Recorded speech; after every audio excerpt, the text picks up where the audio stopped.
김경래 최강시사 2부 시작하겠습니다. 어젯밤에 자유한국당 황교안 대표가 단식 중에 병원에 이송되는 일이 벌어졌죠. 다행히 의식은 되찾고 위기는 넘겼다고 합니다. 지금 국회가 여러 가지로 뭐랄까요, 어지럽습니다. 이 선거제 개편안, 검찰 개혁안, 여러 가지 패스트트랙 관련된 것도 어떻게 진행이 될지 이것도 문제고요.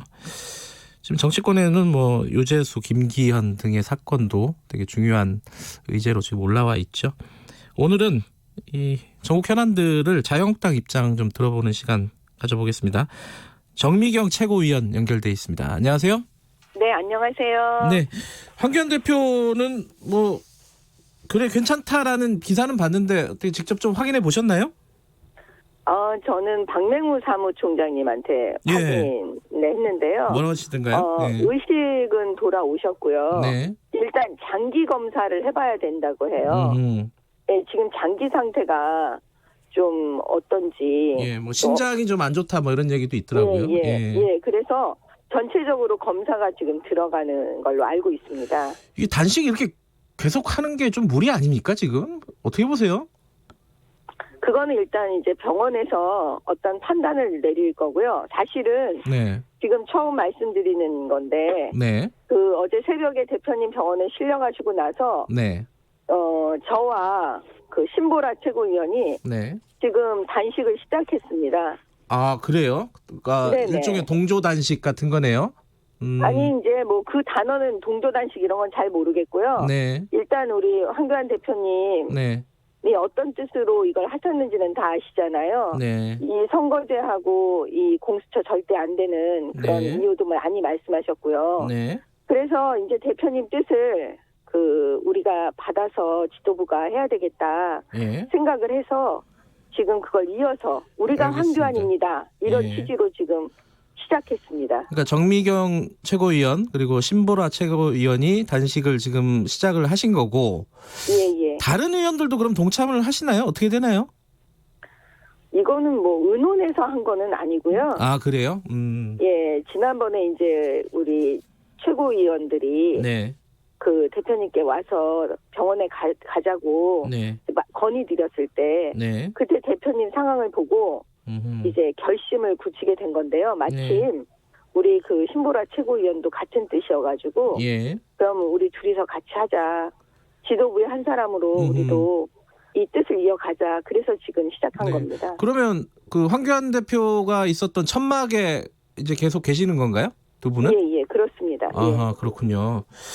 알겠습니다. 그러면은 지금 그러니까 단식이 뭐 중단을 한 건 아니지만 병원에 실려갈 정도가 상황이 됐고 또 두 분 최고위원께서 단식을 이어서 하겠다라고 하셨으면은 지금 국회에서 진행되고 있는 뭐 선거법, 뭐 공수처법, 검경 수사권 조정안 이거 끝까지 막겠다 이런 취지로 받아들이면 되겠죠? 국민들은? 그렇죠. 끝까지 막아야죠. 왜냐하면 다 아시겠지만 이 연동형 비례대표제라는 게요. 네. 쉽게 말하면 정의당 국회의원 숫자 늘려가지고 결국 모든 법안의 캐스팅 보트 역할을 정의당에게 주겠다. 예. 그러니까 정의당 나라 만들어주겠다. 뭐 이런 거거든요. 국민들께서 이걸 깊이 아시면 이거 절대 안 된다. 이렇게 하실 거기 때문에 저희는 계속 이거를 국민들께 알리는 역할을 지금 해야 되거든요. 근데 이제 어제 이인영 더불어민주당 원내대표하고 인터뷰를 했는데요.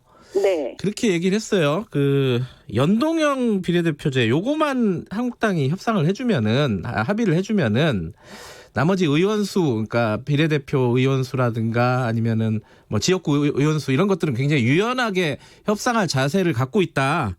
그것도 안 된다는 건가요? 지금 제가 말씀드린 거랑 지금 일맥상통하는 거예요. 왜 연동형만 오케이 하면 뭐든지 해주겠다, 뭐 유연하게 하겠다, 왜 이런 말을 하겠습니까? 그 연동형이 핵심인 거예요. 이 연동형만 되면 민주당, 정의당이 무조건 과반을 획득할 수 있는 제도이기 때문에 네. 지금 이 이인영 민주당 원내대표가 자기네들의 속내를 그냥 사실은 간접적으로 다 지금 내보낸 거예요. 근데 연동형 비례대표제가 조금 지금 선거제도보다 더 나은 선거제도라고 얘기하는 쪽도 굉장히 많잖아요. 더 발전된 더 나은 형태. 선거제도라고 얘기하는 사람은 지금 연동형을 찬성하는 사람들이 그렇게 말을 하겠죠. 그러니까 뭐 근데- 비례성이 높다거나 대표성이 높다거나 예. 그런 부분들. 제가 말씀드리는 건 우리 국민들께서요. 예. 만약에 다수당으로 민주당하고 자유한국당을 만들어주면 네. 모든 의사결정에 있어서 그 다수당이 사실은 하고 있는 게 그 예. 입장을 밝히고 그거에 의사하는 게 국민의 뜻을 받는 거잖아요. 이 예. 대의제라는 게. 예. 간접민주제라는 게요. 예. 근데 그거를 그 소수인 그것도 20석이 넘든 20석이 되지 않든 그 정도 규모의 정의당이 모든 법안의 캐스팅 보트를 갖게 만드는 제도라면 그거 이상한 거 아니에요? 그게 진정한 의미의 대의제가 되겠습니까? 알겠습니다. 그거 하나만 더 예. 여쭤보면은 예를 들어 예. 민주당도 그럼 기득권을 갖고 있는 정당인데 우리도 양보를 하고 있다 이렇게 얘기를 했고 민주당 쪽에서는 그리고 이게 방금 말씀하셨듯이 소수 정당 이 다양한 목소리를 대변하는 측면에서는 뭐 좀 긍정적인 측면이 있지 않느냐 기존의 지역 기반을 좀 넘어서서 요건 어떻게 생각하세요? 간단하게 좀 말씀해 아니 주시면. 예. 소수 정당이 다양한 목소리를 낸다는 거 그 말 자체는 맞는데요. 네네. 이거는 그거를 뛰어넘어서서 네. 정의당이 모든 것을 일당처럼 주도권을 잡게 하는 제도니까 반대하는 거고요. 예. 두 번째는 민주당이 양보를 했다라는 건 정의당한테 양보를 했다는 거거든요. 예. 그러면 민주당하고 정의당은 사실은 한 몸이에요. 같은 아하. 정당으로 보인다니까요. 왜냐하면 예. 지난번 선거 때 창원 보궐선거 때 보세요. 예. 민주당은 자기 후보를 안 내요. 그리고 그 정의당하고 해가지고 정의당 후보 밀어주잖아요. 알겠습니다. 그러니까 그 정의당은 야당이 아니고 범여당이고 민주당 유사 정당이라니까요. 정의당에서 들으면 되게 기분 나빠할 수도 있는 얘기인데. 아니 근데 저는 사실을 말하는 거예요. 예. 그러면 그때 왜 후보 안 냈습니까 민주당? 창원 보궐선거 때 후보 내서 예. 당당하게 국민 선택을 받아야죠. 알겠습니다. 그러면은 이인영 원내대표가 강제 표결로 가는 일은 없었으면 좋겠다. 이렇게 얘기했는데 강제 표결로 만약에 이렇게 협상이 안 되면 가게 될 거 아닙니까? 그러면 자유한국당은 어떻게 하실 계획이세요? 아니 그러니까 이인영 원내대표는요 지금 자유한국당을 맨날 가지고 노는 거예요.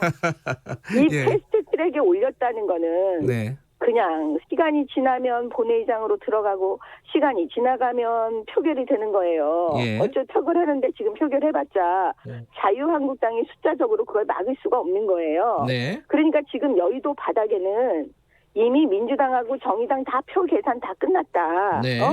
그러니까 이거는 그냥 나머지는 다 말 수사에 불과한 거고요. 예. 결국 이미 결론이 나 있는 걸 가지고 지금 뭐 협상을 하자 뭐 이런 식으로 자유한국당한테 얘기하는 거거든요. 그래서 제가 볼 때는 막을 수 있는 방법은 우리 국민들께서 네. 이 사실을 아시고 전부 여의도를 에워싸 주시기를 바라는 거예요. 의원직 뭐 총사퇴 뭐 필리버스터 뭐 이런 얘기도 많이 나오잖아요. 그거는 그렇게 중요한 대목은 아니라는 건가요? 아니죠. 지금 자유한국당 국회의원들이 할 수 있는 방법은요. 네. 하나밖에 없어요. 국회의원 총사퇴를 해야 돼요. 아. 국회의원 총사퇴를 해서 방을 다 빼고 네. 전부 다 밖으로 나와서 대국민 호소를 하고 네. 그다음 국민들께 도와달라고 간곡하게 말씀드리고 그다음에 그 여의도 전체를 전부 다 둘러싸야 됩니다. 그 총사퇴 이거는 좀 공감대가 있는 얘기인가요? 그 자유한국당 내부에서? 이제 공감대가 있을 수밖에 없고요.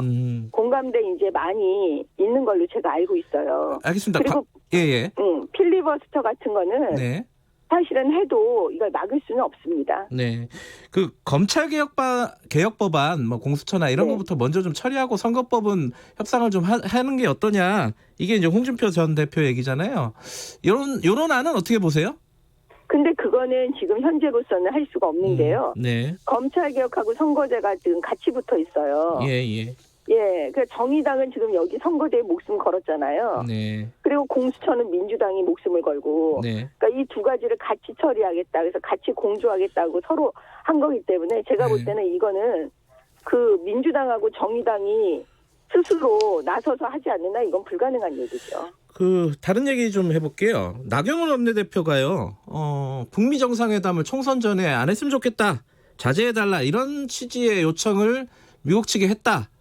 이 얘기가 있지 않습니까? 이거 어떻게 보십니까? 정 최고위원께서는?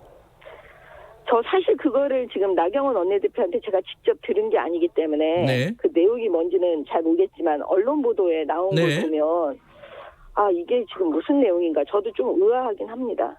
그래요? 네. 아니 그러니까 요번에 방미 기간에는 얘기를 안 했다. 이게 이제 나경원 원내대표의 입장인데 그 전에 볼턴 만났을 때는 얘기를 했다는 게 나경원 원내대표의 얘기예요. 그러니까 총선 전에 북미 정상회담은 좀 자제해달라. 이게 이제 민주당이나 청와대는 굉장히 뭐 경악스럽다. 당리 당략이 중요하고 국가 뭐 한반도 평화는 안 중요하냐 뭐 이런 식의 반응이잖아요. 그 입장을 좀 듣고 싶어서 여쭤보는 겁니다. 아니 제가 이제 지도부 한 사람이기 때문에요. 네네. 일단 나경원 원내대표한테 직접 제가 얘기를 듣고 그건 판단을 해야 될 부분인 것 같아요. 아하. 예, 이건 추측으로 말하기는 좀 예. 그래요. 왜냐하면 지도부기 때문에. 예. 그러니까 의아한 부분이 있지만은 어쨌든 확인을 해보겠다. 이 정도. 네. 알겠습니다. 요건 뭐 더 이상 안 여쭤볼게요. 지금 여러 가지 수사가 진행이 되고 있습니다. 예를 들어 유재수 전 부산시 부시장 그리고 김기현 울산시장. 예. 요 건에 대해서 나경원 원내대표 같은 경우에는 되게 목소리를 높이던데 정 최고위원께서는 이거 어떻게 보십니까? 검사 출신이시니까 또 잘 아시겠네요. 제가 지금 그 문재인 정권, 문재인 대통령이 공수처에 목숨을 걸고 있잖아요. 네? 그다음에 검찰 개혁한다고 이 조국 씨 사건에서도 지금 검찰 개혁한다고 지금 그러잖아요. 근데 결국 그 또 속내가 다 드러난 거예요. 어떤 속내? 왜냐하면 보세요. 지금 하명 수사한 거나 마찬가지거든요. 이 김기현 전 울산시장 이 수사건은요. 논란이 정말, 있죠. 정말 근데 이건 이럴 수가 제가 검사를 해봤기 때문에 이거는 말이 안 되는 거예요. 무슨 얘기냐면 백원우 민정비서관이 이거를 만들었다는 거예요. 그렇게 보도는 나왔죠. 근데 이거를 갖다 박형철 반부패 비서관한테 건넸다는 거거든요. 그러면 생산자가 백원우라는 거예요. 생산자가. 그럼 민정비서관 이 백원우는 누구이냐? 문재인 대통령의 핵심 측근이죠. 근데 이분이 만들어가지고 결국 누구한테 시키냐면 그 황운하한테 시킵니다. 울산 청장한테. 그래서 이 황운하 청장이 어떤 짓을 하냐면 김기현 울산시장이 공천을 그 받은 날 압수수색 들어가는 거예요. 시청에. 그래서 계속 수사해서 이거를 검찰에 기소 의견으로 올렸는데 결국 검찰에서 전부 다 무혐의 났잖아요. 그러면 결국 무슨 얘기냐. 제가 이거는 국민들께서 이제 많이 아신다고 생각하는데요. 왜 김기현 울산시장을 떨어뜨리려고 했냐면 그 상대방인 민주당 후보인 송초로 울산시장을 당선시키려고 한 거예요.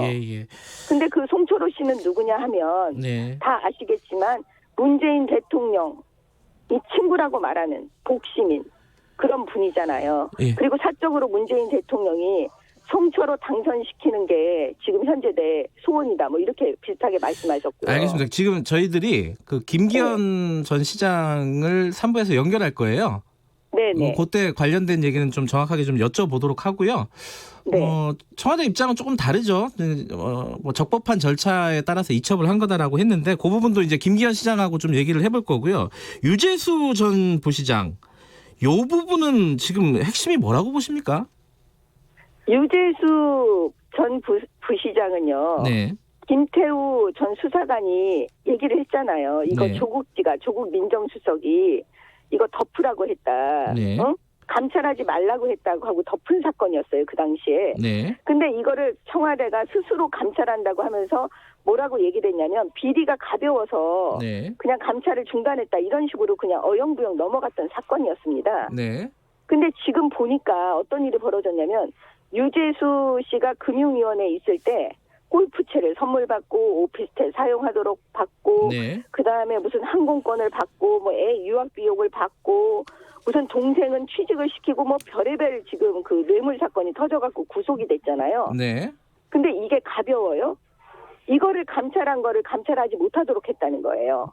그러면 결국 뭐냐? 조국 민정수석이 이거를 못하게 한 이유가 과연 조국 씨 혼자 판단이었냐는 거죠. 제가 볼 때는 유재수 씨는 문재인 대통령을 사석에서 제인이 형이라고 부른대요. 그러니까 노무현 대통령의 수행 비서였고 핵심 측근이었죠. 알겠습니다. 그래서 지금 핵심은 그거 같아요. 과연 이거 무마시킨 거, 이거 덮은 거, 감찰을 덮은 거, 이게 문재인 대통령이 아니냐. 이게 핵심 아니겠습니까? 문재인 대통령까지 가나요? 아직 거기까지는 얘기가 잘 안 나오는 것 같은데. 알겠습니다. 뭐 그 부분은 검찰 수사에서 밝혀지겠죠. 근데 이제 조국 전 장관 수사에 맞춰가지고 조국 장관을 엮으려고 검찰이 무리하게 지금 진행하는 거 아니냐라는 쪽에 대해서는 뭐라고 말씀하시겠어요? 이 얘기를 또 예. 누가 하는지 모르겠지만은요. 네. 조국 씨 밑에 있었던 사람이 이인걸, 그다음 박형철 예. 비서관이잖아요. 예. 이분들이 지금 조국 민정수석이 막았다라고 지금 진술을 하고 있다라고 다 나오고 있잖아요. 예. 근데 이걸 뭘 엮어요? 자기네들끼리 자기네 한 팀에서 지금 얘기가 나오고 있는데. 알겠습니다. 오늘 네. 말씀 굉장히 수위가 높았습니다. 이 의원직 네. 총사퇴를 하시겠다. 그리고 단식도 시작하셨고요. 예. 네.